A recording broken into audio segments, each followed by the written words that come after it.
We just make boxes here.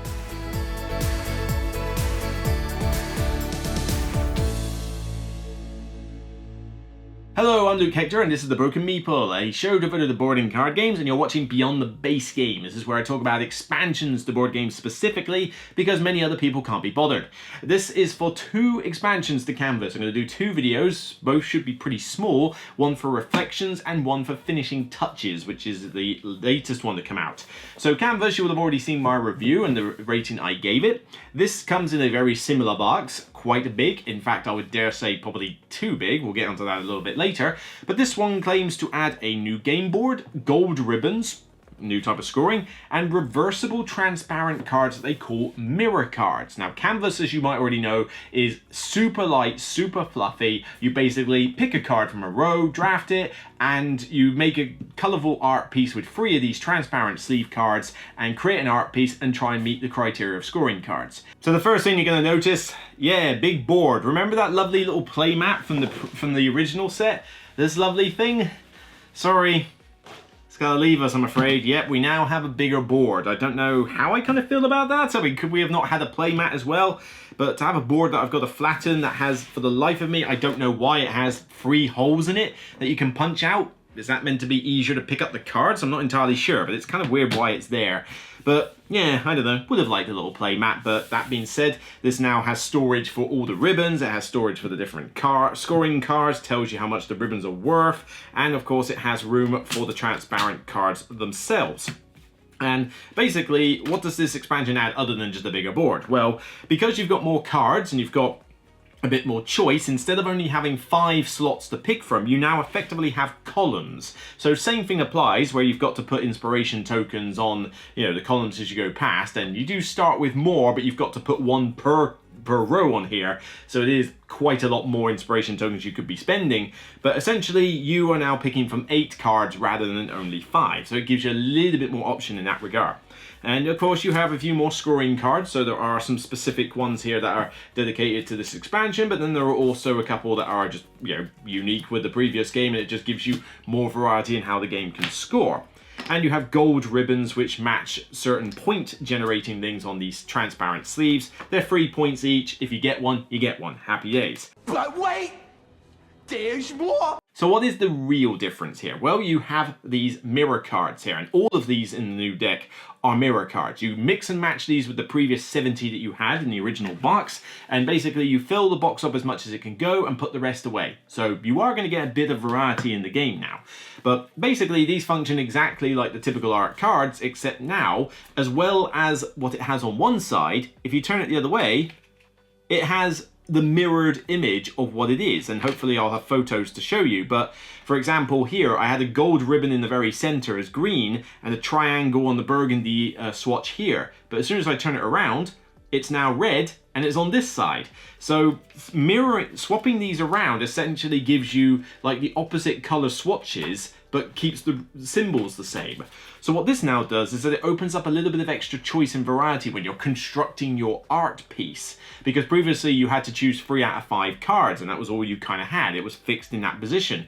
But now you could have a bunch of cards where you'll have like a mixture from both expansions, for the expansion and the base game, and you'll be like, right, well I can do this one on there, but hang on a minute, if I turn this around, great, that means that lines up. Well, hang on, turn this one around, there, okay, and turn up that one, there we go, oh cool. So it already opens up a lot more choice, and these are a cool addition to the game, and frankly very easy to teach with. I mean, you can play this with non-gamers without much trouble, to be honest. I mean, if they got the original game, I can't quite see why they wouldn't get it with this stuff thrown in. I mean, all you've got to explain to them is, this is a type of card that you can turn over. Whoopie-doo. Did that really take much extra brain power?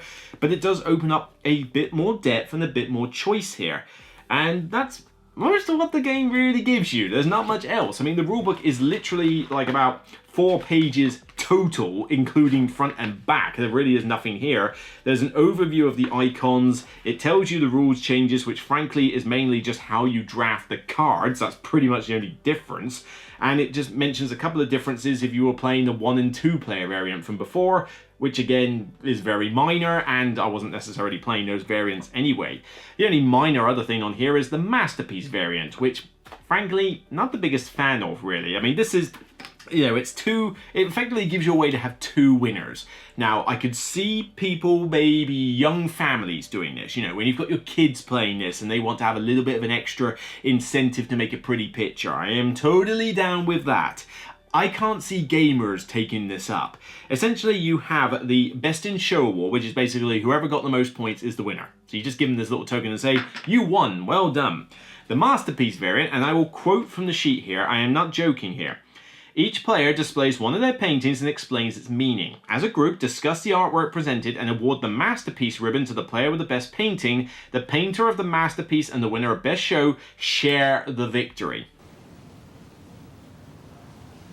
Right. Okay, I mean, I get this works with kids. This is not something I ever use, nor will I bother. It's just a weird little gimmick. It's not worth it.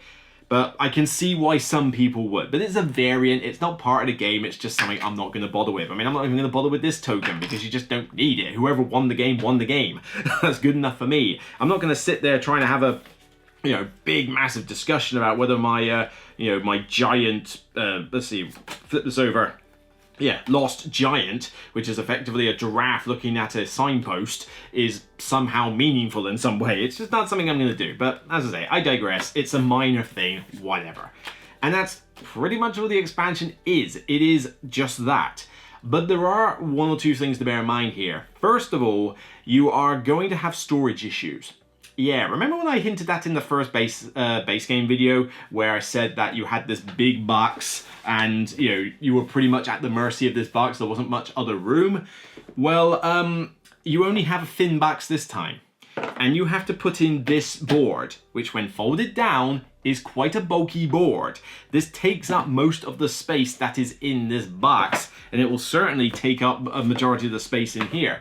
Granted, there is a little size difference, like not very much, you know, there's a tiny little bit of extra girth in the base box, but it won't be enough to hold everything. And certainly, bear in mind, there's another expansion I've got to look at yet. You're not going to get everything into one box. So how do they deal with this? Well, they essentially introduced this little gimmick where essentially, if I put the box here, and then I put the box here, it makes a panoramic picture. Now, I'm not going to deny, that looks brilliant. It looks lovely and gorgeous, and bear in mind there's going to be a third one here to continue the picture.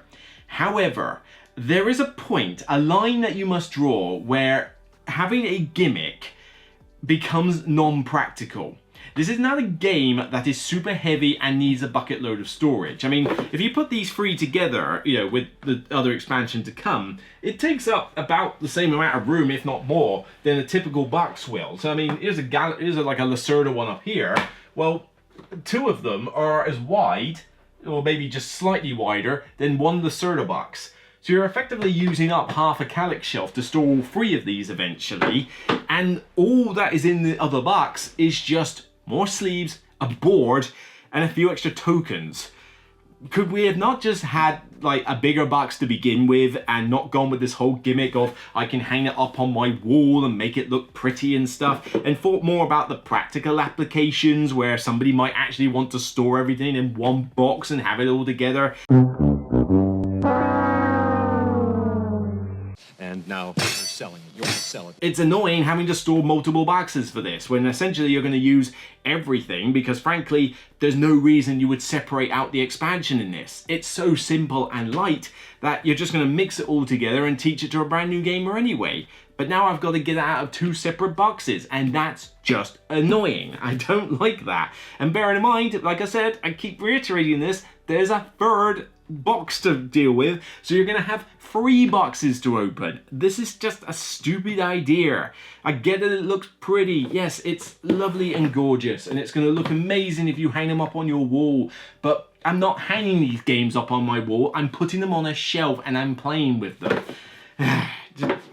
You know, just because you could doesn't mean that you should. They didn't stop to think if they should. But the expansion is still solid. It's an auto-include. Once you've got these cards out and this board and the mirror cards, you're not going to separate them out. So it is easy to factor in. It's just a pain to store, and it's also not the cheapest thing in the world. Again, you paid 40 quid nearly for the original canvas. You're paying a good 30 odd pound for these, you know, expansions as well. is Canvas really going to be a game that you're going to spend nearly £100 on to get the Canvas game, this and the next expansion? It's a tall order, I do admit. It's not the best value for money, other than the fact that it does look gorgeous. Although, to be honest, I think I would have probably liked a playmat rather than a fold-up board, because I think the playmat looks better, or at least feels better. Remember Kanagawa? That thing had like a little bamboo type board thing that you rolled out. That was really nice. Would have been great if it had something similar in this. You know, you could have scaled it down a tiny bit. You don't need all this space here for scoring cards and storing ribbons. We could do what we like with that. You just needed something to hold the display of cards. That would have been enough. And maybe just a couple of little scoring bits. And still, to this day, there is no score pad. No score pad. They still haven't put a score pad in here. You're charging me like £30 plus, 35 quid for this sort of thing. Can you not just put in a score pad? I know there's not a ton to add up, but it doesn't hurt. It does not hurt. But those things aside, it's still a cool expansion. So those blemishes aside, I'm giving it an 8 out of 10. It's a good, solid expansion from a gameplay perspective. There is more choice. There are more scoring cards. There is more variety. I think the mirror cards are a great way to add a little bit of extra depth to the game without making it overly complex. So it does the job, ticks the boxes. It just suffers a few blemishes from being an irritating storage solution and kind of removing redundant components from the old set, which I now have to store somewhere. I'm not going to chuck them away, but I got to put them somewhere. And just, you know, putting in weird little variants like this. But all in all, still good, 8 out of 10. So will finishing touches be as good? We'll have to wait and see. So that's it for me on this episode of The Broken Meeple. If you like what you see, then please thumb it up on YouTube and thumb it up on Board Game Geek when it goes live on the official page. Check out the Canvas review, by all means. I'd be questioning why you didn't go to that one first. But also check out the Finishing Touches review when I go into that one. That'll be another shortish video, I hope. By all means, let me know your comments below. Do you agree or disagree with what I'm saying? How have you stored all this Canvas stuff once you got it going? I'd be very interested to know. Did you somehow get it into one box? Did you use all three? Do you actually hang them up on your wall? I'd be interested to see if anyone actually does that. But, you know, that should be an interesting thing to see. Until next time, regardless of whether you consider my juvenile mishap a masterpiece or not, it's still only a game. So bye for now.